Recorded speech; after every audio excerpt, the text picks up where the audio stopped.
I came in at a coincidence of a great coach, of a bunch of great players, very talented, unique players, selfless players. And that whole experience of being part of the Dolphin glory years, I've seen a lot of teams enjoy their streak in the league, and yet that was signature and it was unique. Perfect season is one of those expressions that you can go anywhere in the country. You can be at a banquet, you can be at a bar, and if you say 17-0, perfect season, it will inspire a reaction. Don Shula, the Miami Dolphins, and I rejoice in that, and for all the right reasons. Guys embrace that record because it was a group effort, and expanding that, it was a community thing too.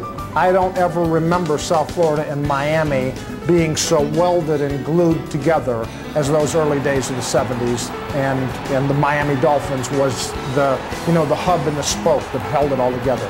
Although everybody recognizes 17-0 and 72 as being the great team, fact is the team the following year was far superior, and they lost a couple of games.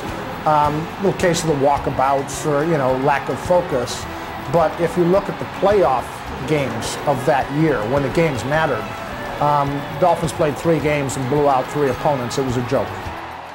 Woo-wee!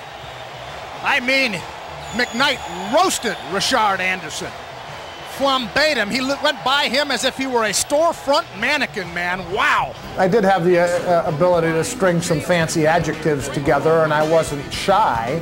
So the Dolphin flagship station called me, literally, about 2 weeks prior to the 1983 Dolphin season and said, listen, we've got a little pre- and post-game gig for Dolphin games and Miami Hurricane games. Would you be interested?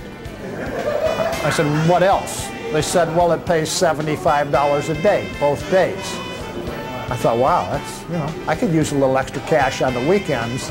And I said yes. It's a blessing to be able to do the games. I mean, really, they put a nice check in your pocket at the end of the day. They park you right next to the stadium. You go up there, there's a bountiful buffet. You get a seat on the 50-yard line and you get paid for this. I mean, I wish I had found this racket a little bit earlier in my life.